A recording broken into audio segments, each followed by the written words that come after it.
အားလုံးပဲမင်္ဂလာပါ Steven Channel မှာပြန်လည်ကြိုဆိုလိုက်ပါတယ်ကျွန်တော်ဒီနေ့ကတော့ဘန်ကောက်ဒီ immigration နဲ့ပတ်သက်တဲ့ information တွေတခုကို share ကျွန်တော်ပါ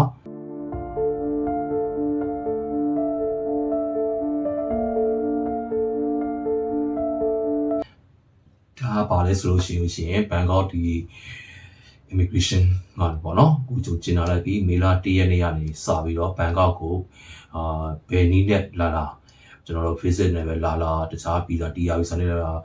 မိကိုဒီ dependent visa နဲ့ပဲလာ student visa နဲ့ပဲလာနောက်ကုန်ပြ visa ကွင်းလုပ်ခင်ရတဲ့ visa နဲ့ပဲလာဘာနဲ့ပဲလာဒီ immigration ပေါ့နော် immigration card ကို online နဲ့ဖြည့်ရတာပါတော့မယ်အဲ့ဟိုလေ3ရက်ကြိုပြီးတော့ဖြည့်ပေးဖို့လိုပါတယ်အဲ့ဒါကိုဖြည့်ခဲ့ပြီးမှသာထိုင်းကိုပေါ့နော်လာလေလို့ရပါမယ်အဲ့ဒီ immigration ဟာတာဖြည့်ခဲ့ဖို့ဆိုလို့ရှိရင်ကျွန်တော်တို့လေးစိတ်ရောက်တော့ရှင်လေးစိတ်မှာပြန်လွတ်တာလေသူတို့ကိုယ့်ရဲ့ visa ကိုreject လုပ်တာတွေကြုံတွေ့ရနိုင်ပါတယ်အားကြောင့်ကိုမိတ်ဆွေတို့အနေနဲ့မေလ1ရက်နေ့နောက်ပိုင်းထိုင်းကိုသွားလိုက်တော့မယ်ဆိုလို့ရှိရင်ဒီ online immigration form ပေါ့နော်ဖြစ်မနေဖြည့်ပြီးတော့အဲ့ဒါတွေကိုကိုယ့်ရဲ့ဖုန်းထဲမှာ screenshot ရိုက်ထားတာဖြစ်ဖြစ် email ထဲဝင်တော့ရှင် email ထဲမှာတင်ထားတာဖြစ်ဖြစ်ဒါမှမဟုတ်ရှင်ဒီဟာကို print ထုတ်ပြီးတော့ဖြစ်ဖြစ်ကိုထိုင်းရောက်တဲ့အခါမှာလေးစိတ်မှာပြပြီးတော့အလွယ်တကူအဆင်ပြေလို့ထိုင်းကိုဝင်ရောက်သွားတော့ရမှာဖြစ်ပါတယ်ဒီဟာလေးကိုဘယ်လိုလုပ်ရလဲဆိုတော့ကျွန်တော်တို့တူတူလိုက်ပြီးကြည့်အောင်စစချင်းကျွန်တော်ပေးထားတဲ့ website ကိုရင်ဝင်ရမယ်ပေါ့နော်အဲ့မှာဆိုရင်ဒီ website မှာဆိုချင်ကဒီ span တွေပါညာဖြစ်မှာပေါ့ကွာ human လားဆိုတာလေးရင်တိတ်ပြီးအဲ့မှာဒီ pattern လေးက active ဖြစ်တာပေါ့နော်အဲ့မှာ array back ကိုနှိပ်လိုက်ပါပြီးတော့ရှင်ကျွန်တော်ဒီမှာ information နဲ့ first name last name ပြီးတော့ရင်ကိုယ့်ရဲ့ family name ဖြည့်ပေးရမယ်ပြီးတော့ရင်ကိုယ့်ရဲ့နိုင်ငံသားပေါ့နော်နိုင်ငံသားရွေးပေးရမယ်ဒီဘက်မှာဆိုရင်ပါရေးရဆိုလို့ရှင်ကျွန်တော်တို့ဒီမှာpassport number ထည့်ရတယ်ပြီးတော့ရှင်ကိုယ့်ရဲ့မွေးတက္ကရာထည့်ရတယ်ပြီးရင်ဒီမှာ gender ပေါ့နော်ကျွန်တော် male female လာပါညာလာဖြည့်ရမယ်ပြီးတော့ရှင်ကျွန်တော်ဒီမှာအလုပ်ကိုင်ရှိတယ်အလုပ်ကိုင်ဖြည့်ရတာပါမယ်ပြီးတော့ရှင်ကျွန်တော်တို့ဒီမှာ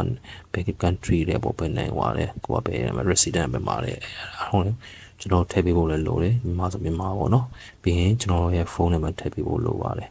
ဖုန်းနံပါတ်ထည့်ပေးဖို့နော်အဲ့ဒါပြီးတော့ရှင်တော့ကျွန်တော်တို့က next step ကိုသွားလို့ရပါတယ်နော်ဒီ information တွေချပြပါ passport number တွေပါညာအကုန်လုံးပေါ့နော်ဒီမှာဒီ information မှာဆိုလို့ရှိရင်ကျွန်တော်တို့ကဒီ visa number တွေ flight number တွေဘယ်နေ့ကို arrival information ပေါ့ဘယ်နေ့ကိုရောက်မလဲပြီးရင် departure information တွေဘယ်နေ့ကိုပါဖြစ်မလဲဒီပေါ် information တွေကိုတိကျပြီးထည့်ပေးရတယ်ကိုယ့်ရဲ့ visa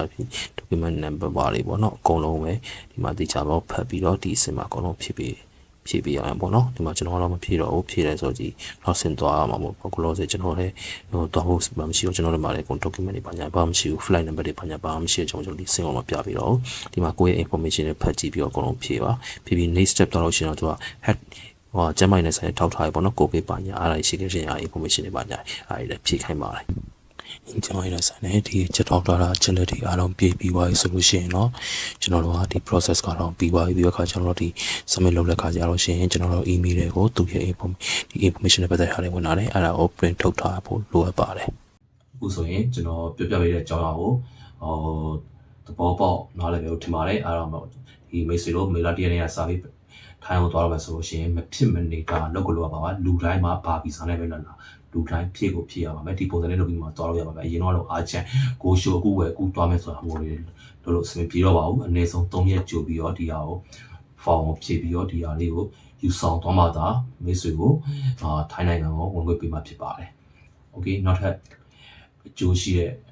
knowledge တွေအကြောင်းအရာတွေ application တွေကိုကျွန်တော်နောက်ထပ်ဗီဒီယိုမှာလည်းဆက်ပေးပါအောင်မယ်ကျွန်တော်ကိုပြောစီခြင်းတဲ့အကြောင်းအရာတွေဆွေးနွေးခြင်းရဲ့